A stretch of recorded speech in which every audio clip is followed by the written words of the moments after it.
Hello fam, welcome back to another vlog. So it's a Thursday today and 8:30 na ng umaga ngayon. And for today's video, tayo po ay babalik ng China Visa Application Center. And para sa vlog na ito, i-share ko naman sa inyo fam, ano yung mga requirements kung ang mag-a-apply ng Chinese visa ay number 1 retiree, number 2 with sponsor, and number 3 second time applicant. So kasama ko ngayon sina Mamang and Papang. Ayan na sila. Hello. Magandang umaga. Good morning, Good Pam. morning, fam. So, ayan, fam. Mag-a-apply tayo ng China visa ngayon. Una, mag-a-apply ako as a second time applicant. Second, si Papang mag-a-apply first time applicant niya and retiree siya. So, mamaya isi-share ko yung mga requirements na ipapasa niya. Si Mamang mag-a-apply din. First time applicant din niya ng Chinese visa pero siya naman with sponsor. So, lahat ng yan, isi-share ko sa vlog na to, fam, para magkaroon din kayo ng idea, no? Kasi may mga nag-DM sa akin and may mga nag-comment din doon sa Chinese visa application natin na paano naman daw kung ang case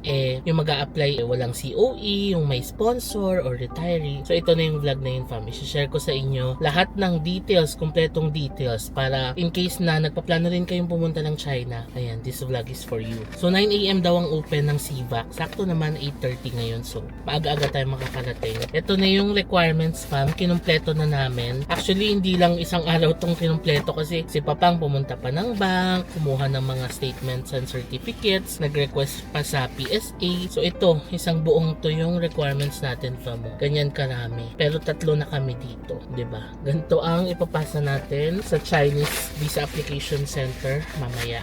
Anyway, punta na tayo, fam. Mag-drive na muna tayo going to Makati. Tapos hanap tayo ng parking doon. Baka sa Greenbelt na lang ulit tayo mag-park and then maglalakad na lang tayo papunta sa Siba. Share ko na lang mamaya. Let's go.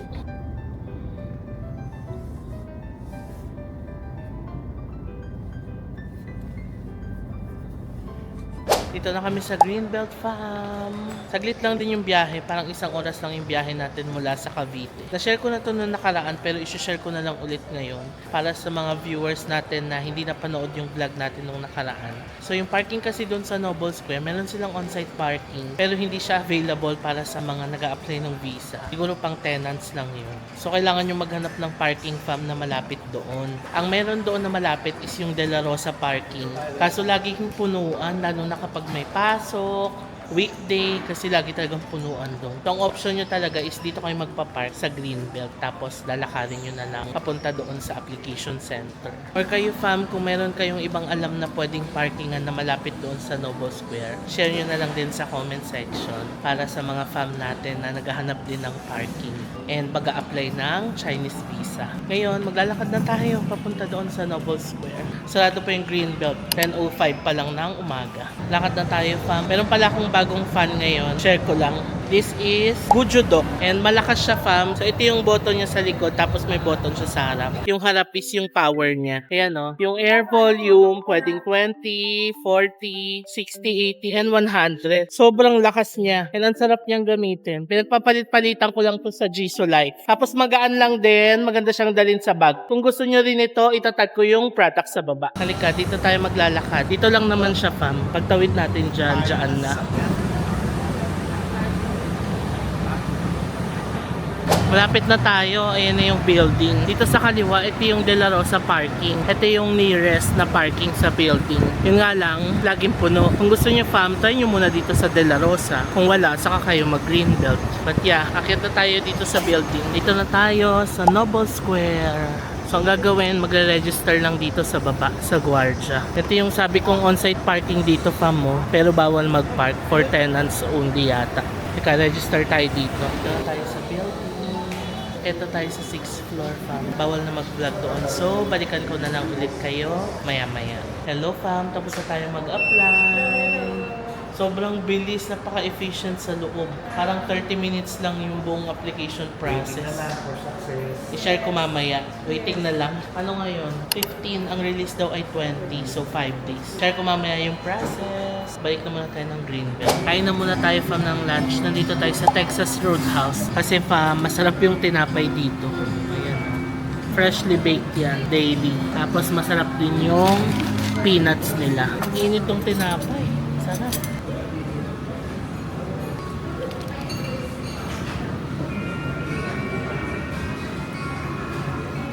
Tinapay pa lang dito, winner na eh. It's time to eat, fam. Ubus na yung salad. So we have ribs, steak, and chicken. Ito, ang dami nito. Oh. Pwede pa to i-take out. And tayo, fam.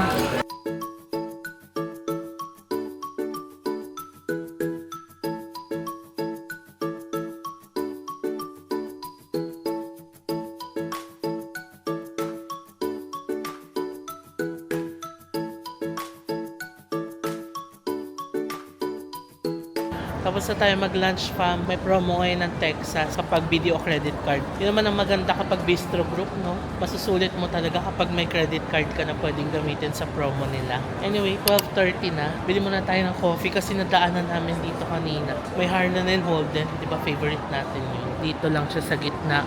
So, bili muna tayong coffee bago tayo pumunta ng parking.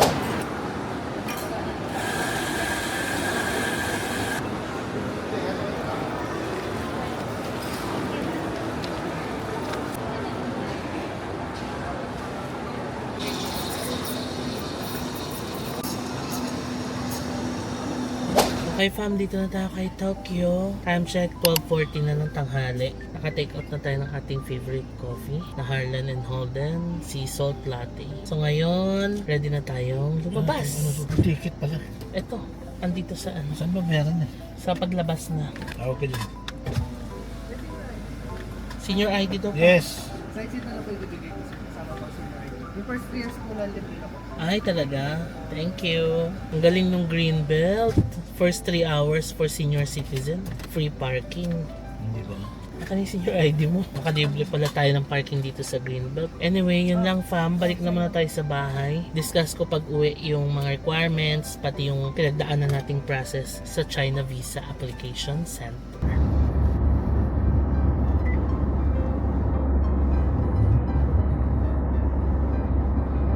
Hello, fam! So nakabalik na tayo dito sa bahay and alas 2 na ng tanghali ngayon. Alam nyo, mas matagal pa yung binyahin natin, fam, kesa doon sa inistay natin sa CVAC. Kasi sobrang bilis talaga ng process sa CVAC and sobrang efficient nila doon, no? Anyway, ngayon, ishare ko na sa inyo ng mabilis lang kung ano yung mga requirements na pinrepare namin at ipinasa doon sa CVAC. So magsimula tayo sa akin, fam. So ako ay second time applicant na and ito yung mga requirements na pinasa ko. Number 1 is yung visa application form na finil outan ko sa www.visaforchina.cn. So madali lang din to pero matagal yung proseso, fam. Mag-attach kayo ng photo, ilalagay nyo na lahat ng details nyo doon. Name, details of the trip, pati yung mga stay nyo, kailan ang alis, kailan ang balik, flight details, yung accommodation nyo, isi-share nyo na rin dito. So lahat-lahat ng details about your trip and about your personal details, ilalagay nyo na dito. Tapos at the end of the page, ipiprint nyo to sa A4 size na paper. Number 2, fam, is a valid passport, no? Kailangan may 6 months validity pa siya. And then number 3, fam, kailangan ng photocopy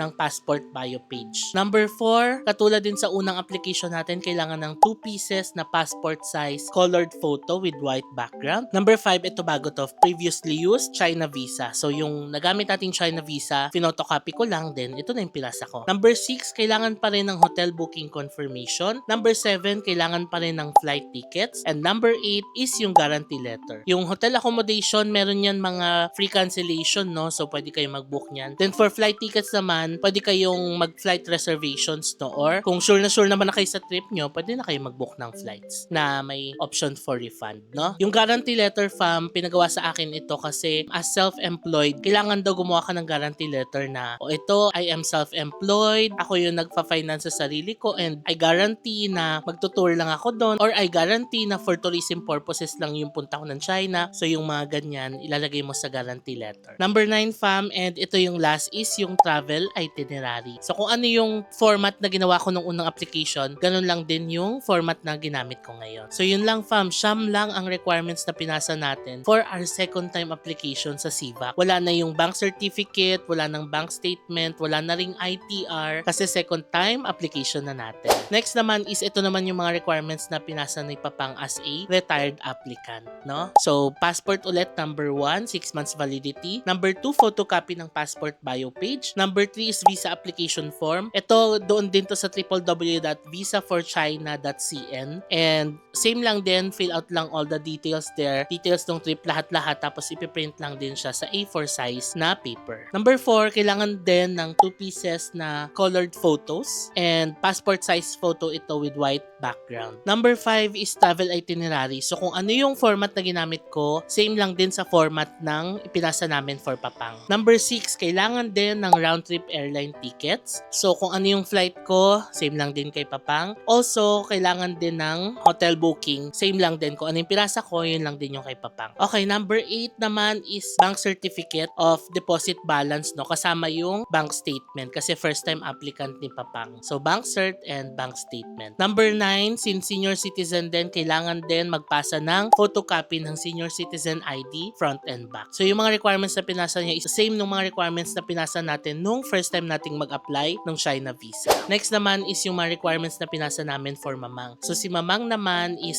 sponsored naman ni Papang. So same lang siya ng mga requirements na pinasa ni Papang from 1 to 7. Passport, photocopy ng bio page, visa application form, photos, travel itinerary, reservation ng airline tickets, pati hotel. So 1 to 7, same sila ni Papang. Yung pang 8, hindi na nag-submit si Mamang nito, bank certificate and bank statement kasi sponsor nga siya ni Papang. Yung pang 9, ito same din. Nag-provide din kami ng senior citizen ID niya front and back. Next naman is sponsorship letter. Ito bago to. Kay Mamang lang kami nagpasa ng sponsorship letter kasi inisponsoran siya ni Papang. Paglagay tayo ng sample ng sponsorship letter dito sa screen. So nakalagay dito yung details ng trip, pangalan, passport number, and dito sa sponsorship letter, parang ginagaranti mo dito sa letter na ikaw yung mag-finance no, or si Papang yung mag-finance nung magiging expenses ni Mamang sa travel namin sa China. Tapos kailangan lang ng wet signature. And then next na requirement for Mamang, nagpasa din kami ng PSA marriage certificate nila kasi since sponsored siya ni Papang, kailangan ng patunay na mag-asawa talaga sila. So yun yung proof, yung PSA marriage certificate. So yeah, that's it. Yan ang mga requirements na pinasa ko naman for Mamang. No, so madali lang, halos pare-parehas lang naman yung mga requirements namin. Lalo na yung mga travel itinerary, flight details, hotel booking. Isa lang naman yan and pare-parehas yung pinasa namin. Same lang din sa mga passport bio page, 2 pieces colored size photos. Nagkaiba-iba lang kami doon sa bank statements, guarantee letter, and sponsorship letter. So ayan, lahat ng mga requirements fam. Ngayon alam nyo na, at least nagkaroon kayo ng idea, no? 3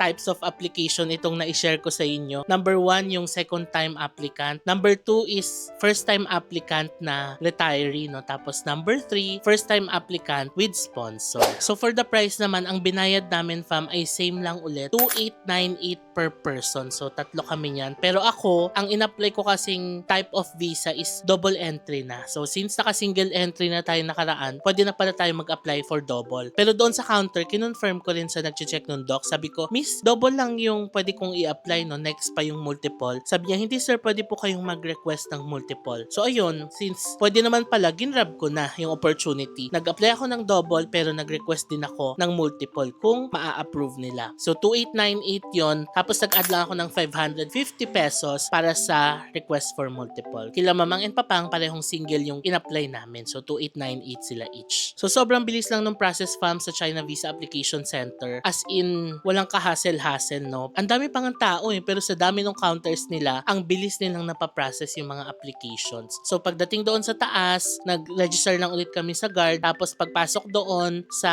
reception, kukuha lang kayo ng number. So pagkakuha ng number, hintay nyo lang ma-display yung number doon sa screen and then pupuntahan nyo yung counter na naka-assign sa inyo. Ang dami nilang counters, kaya mabilis lang. So parang 5 minutes lang yata kami naghintay tapos natawag na agad yung number namin. Sorry kasi hindi ko talaga siya film fam dahil strictly bawal talaga mag-film doon sa loob ng CVAC kaya hindi na rin talaga ako kumuha ng videos. Yun, pagpunta namin sa counter, pinresent ko lahat ng mga requirements. Tapos chinek niya isa-isa talaga pati yung passport, lahat ng details and all. Tapos once ma-complete yon, bibigyan ka niya ng slip, another number ulit yon. Hihintayin mo lang sa screen, then payment ka na. Tapos pag payment, yun na, tapos na. Kung may mga kulang kayong documents, may mga kailangan kayong i-print, may mga computer doon sa loob mismo ng CVAC na pwedeng gamitin. So libre yung gamitin ng kahit sinong nag-a-apply doon. Ang may bayad lang is yung printer. So for example, kailangan mong gumawa ng guarantee letter, magta-type ka doon sa computer nila, tapos ipiprint mo, pagka-print, magbabayad ka ng 10 pesos per page. So okay na rin kasi convenient na, di ba, nandun na, hindi mo na kailangan lumabas pa. Kung kailangan nyo mag-photocopy din, kasi kanina, kailangan ko mag-photocopy ng PSA marriage certificate. Ganon din, and sa reception lang, 10 pesos per page lang. So, ayun, di ba? Wala nang ka-hassle-hassle. Tapos, after magbayad, tapos na, no? So, 5 days ang processing, katulad din nung nakaraan sa amin. May 15 kami ngayon nag-apply, May 20, lalabas yung passport. So, 5 days ang processing. So, that's it, fam. Sana maayos kong na-share sa inyo yung mga details and requirements, no? And kung may mga questions pa kayo, lagay nyo lang yun sa baba and we'll do our best na sagutin pa kung ano yung magiging questions nyo pa. So, balikan ko kayo, fam. I-end muna natin yung vlog ngayon. Balikan ko kayo pag kukunin na natin yung passport natin ulit doon sa CBAC sa Makati. Hello, fam. So, Wednesday na ngayon, May 21 and 2:30 na ng hapon ngayon and tayo po ay nandirito sa NAIA Terminal 2. Kalalapag lang natin mula sa Boracay. And ngayon, fam, available na yung passports natin sa China Visa Application Center. Actually, May 20 pa siya available kaso nasa Boracay pa tayo. Kaya ngayong May 21 pa lang natin siya kukunin. So, from the airport, diretso na tayo nila Mamang and Papang doon sa CBAC. Kunin na natin yung passport natin. Ngayon natin malalaman kung pumasa ba tayo sa China Visa Application natin.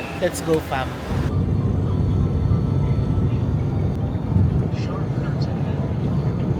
Alright, dito na tayo, fam, sa Ayala Avenue. Hello. Hello, Makati. Ang bilis ng biyahe, 20 minutes lang from the airport kasi nag-skyway kami. Tapos nag-grab na lang din kami. And alam nyo, fam, sinikap talaga namin napuntahan na ito ngayon. Kasi sayang nasa airport na tayo. Tignan nyo, 20 minutes lang papunta dito. Kesa kung uwi pa tayo, tapos pupuntahan natin sa ibang araw, mas mahaba yung babiyahihin natin. Kaya sinikap talaga namin napuntahan na ngayon yung CBAC para makuha yung passports natin. So tara, akyat na tayo. Ito na siya. Tara, fam, akyat na tayo. So again, pagpasok nyo, maglalag lang kayo ulit dito. Tapos, hindi na ulit tayo makapag-vlog sa taas. So, balikan ko na ulit kayo maya-maya. Okay, fam, got our passports na. Ayan. Hindi pa natin siya nabubuksan. Ayan, may paper clip pa. May pa-suspense pa. So, baba natin buksan. Kasi nakakaya yung mga ibang tao dito. Ayan siya. Ayan yung pinto niya. Bawal na mag-video and picture dyan sa loob. Baba na muna tayo. Ito, fam, i-open na natin ang ating mga passports. Ito na. Halika, fam, moment of truth. Ako muna, yung passport ko muna. Okay, ayan, na-approve po tayo, fam. Ang na-approve sa atin ay double entry. Next naman, kanina to.